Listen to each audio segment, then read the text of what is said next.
Di tengah situasi wabah yang terjadi di seluruh dunia, mengubah banyak sekali tatanan. Mulai dari belajar dari rumah, bekerja dari rumah, dan bahkan beribadah di rumah. Di tengah situasi seperti ini, ada seorang pendeta yang menyampaikan kepada setiap kita yang cukup kontroversial, dan saya ajak kita untuk belajar dari kasus ini. Saksikan video saya. Peduli amat. Kalau masuk sini kan sudah urusan gereja. Sini berdiri. Berdiri. Saya mau peluk mau apa? God bless you. Sini. God bless you. Saya tidak punya virus corona, saya punya virus FKA.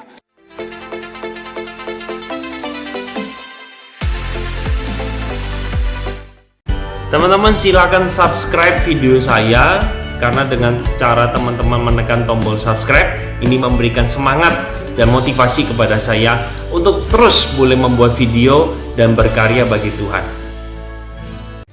Halo teman-teman semua, kembali lagi bersama dengan saya Albert Kurniawan dalam YouTube channel saya. Seperti yang saya sampaikan tadi di awal, kita akan bersama-sama membahas sebuah video yang beredar di sosial media dan sudah dicantumkan di dalam, kalau tidak salah, Pastor InStyle. Teman-teman bisa lihat, dan saya akan ajak kita bersama-sama memperhatikan video ini. Mari kita saksikan bersama-sama. Anak saya itu sekolah Amerika, satu. Ya kan?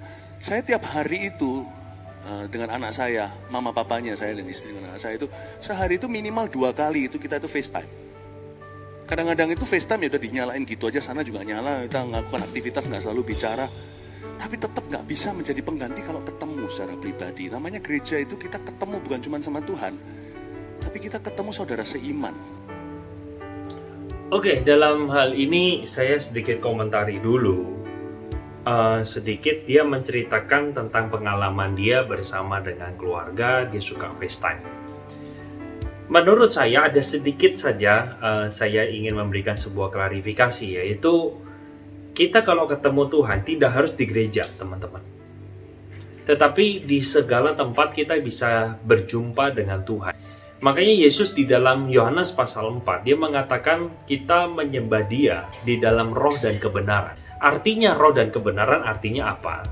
Yaitu perkataan ini disampaikan kepada perempuan Samaria pada waktu itu. Nah, perempuan Samaria ini mengucapkan kalimat begini, oh harus menyembah Tuhan di gunung ini, harus di gunung itu. Tuhan mengatakan, no.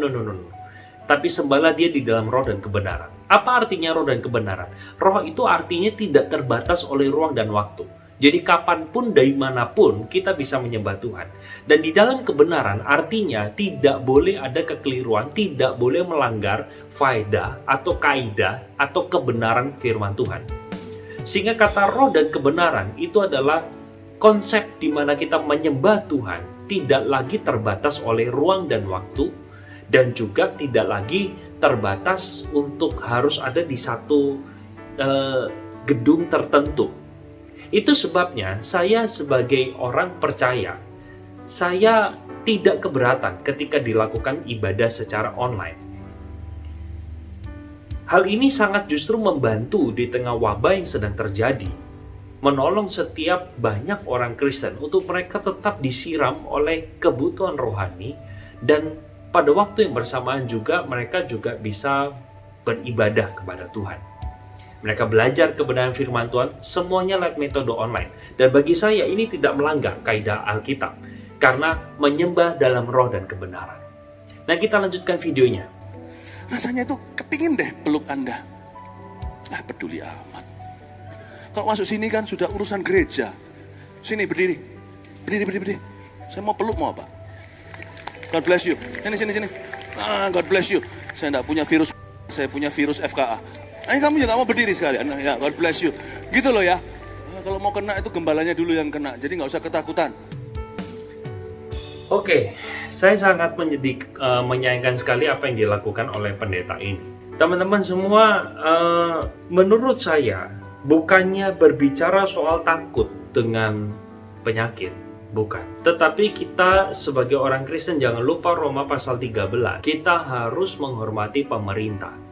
Karena Tuhan memberikan kepada mereka kuasa untuk kita juga belajar taat kepada pemerintah. Justru apa yang dilakukan oleh pendeta ini mengajarkan sesuatu hal yang kontraproduktif. Saya tidak tahu, sekali lagi saya tidak tahu yang duduk di barisan depan itu apakah orang-orang yang sudah kong kali kong kerjasama, ataukah mungkin orang dalamnya dia. Saya nggak tahu. Tetapi bisakah orang itu merasa tidak nyaman ketika dipeluk? Karena dipaksa di depan umum, kamu berdiri, saya mau peluk. Justru apa yang terjadi ini sangat menyedihkan. Teman-teman, saya sudah menerima per hari ini saya membuat video ini. Paling tidak sudah ada 18 pendeta yang saya tahu ya, meninggal dunia karena virus. 16 diantaranya itu gereja GBI atau gereja karismatik. Apakah kebetulan teman-teman sendiri yang menilainya? Saya ingin teman-teman semua, para pendeta, mari kita bisa menghargai keputusan pemerintah. Tadi sempat disinggung kata FKA di sana. FKA itu adalah Festival Kuasa Allah. Kalau memang pandangan kamu mengatakan bahwa orang Kristen bebas dari penyakit, loh, ya kamu sekarang bolehkah saya minta tolong permisi ke Wisma Atlet aja? Adakan FKA di sana biar terjadi kesembuhan secara totalitas. Teman-teman, saya bukan orang yang menolak akan mujizat kesembuhan. Sama sekali tidak. Saya percaya Tuhan sampai detik ini bekerja. Tetapi tidak dalam konsep untuk dispektakulerkan atau dipertunjukkan.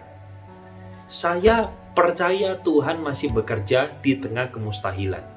Tetapi justru apa yang ditunjukkan oleh pendeta ini justru menunjukkan satu antipati terhadap sikap pemerintah. Saya sangat sedih. Jujur, saya sangat sedih ketika melihat apa yang dilakukan oleh pendeta ini. Dia pendeta besar. Dia punya jemaat yang begitu banyak. Sayangnya, kalau teman-teman hari ini buka websitenya, juga dilakukan live streaming kok.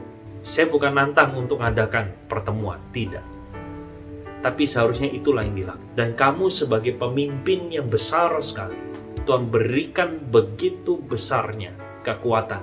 Justru kamu harus mengajarkan yang benar. Maaf, saya di dalam video ini saya harus mengatakan hal ini. Supaya tidak banyak orang-orang Kristen yang melakukan tindakan yang justru melawan atau anti terhadap keputusan kebijakan pemerintah. Selama apa yang diputuskan oleh Bapak Presiden bersama dengan jajaran menterinya tidak melanggar Alkitab, mari kita hormati. Oke, video ini sampai di sini saja. Kalau ini boleh memberkati setiap kita, silakan kasih tombol like, share dan bagikan kepada banyak orang. Oke, sampai di sini. God bless you. Bye-bye.